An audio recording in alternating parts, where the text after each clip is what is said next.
Avant toute chose, une petite rencontre sur un green de golf. Le golf a fait sa grande entrée aux Jeux Olympiques et chez nous, Nicolas Colsaerts essaye de flirter avec les sommets. Il rejoindra d'ailleurs l'an prochain l'European Tour, la D1 européenne. Reportage avec Benjamin de Sonac.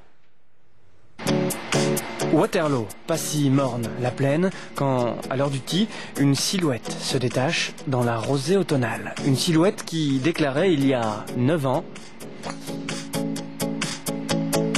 Le golf, c'est ma vie. Et à désormais 26 ans, Nicolas Colsaerts a toujours autant de talent. Ce swing naturel qui claque sans forcer. Ses 2 premières balles de la journée, il les joue d'ailleurs à 170 mètres du drapeau et les dépose ici. Cette saison, on n'est pas du hasard. Mais avant cette bonne saison, il était un petit peu au fond du trou.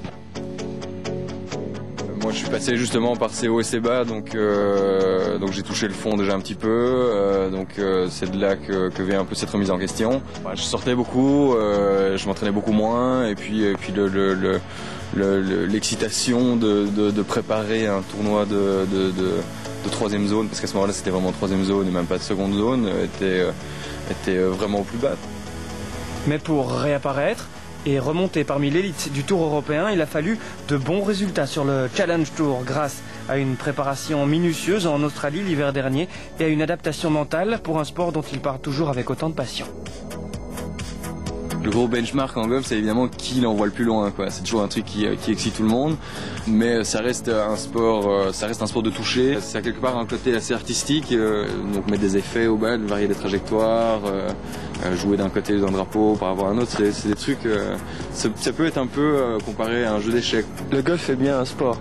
Oui, complètement. Ouais. C'est vrai que sur des allures un petit peu de sport de papy du dimanche, à boire des cafés sur la terrasse, nous on fait carrément un autre sport. Donc il y a vraiment une grosse différence entre les gens qui pratiquent le golf le week-end et les gens qui en font leur métier, à savoir voyager 35 semaines par an, donc enchaîner les avions, les décalages horaires, les bouffes qui sont différentes. Et résumons Nicolas Colsaerts en chiffres. La vitesse du swing. Avec un driver 135. Nombre d'heures d'entraînement par jour. Par jour, à Bruxelles, j'aurais dit aux alentours de 5-6 et en tournoi, pas loin de 8. Nombre de balles touchées par jour. Difficilement calculable, mais un bon paquet. Distance maximale atteinte. Maximale atteinte, j'aurais dit aux alentours de, à mon avis, 340 mètres.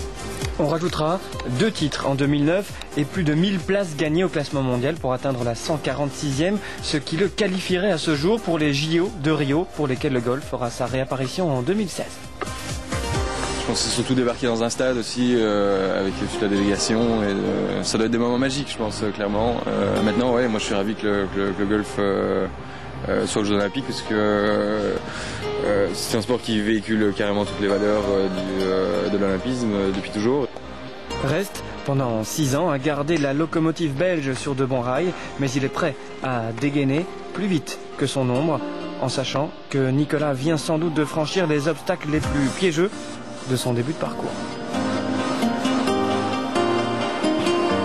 Bon vent Nicolas, le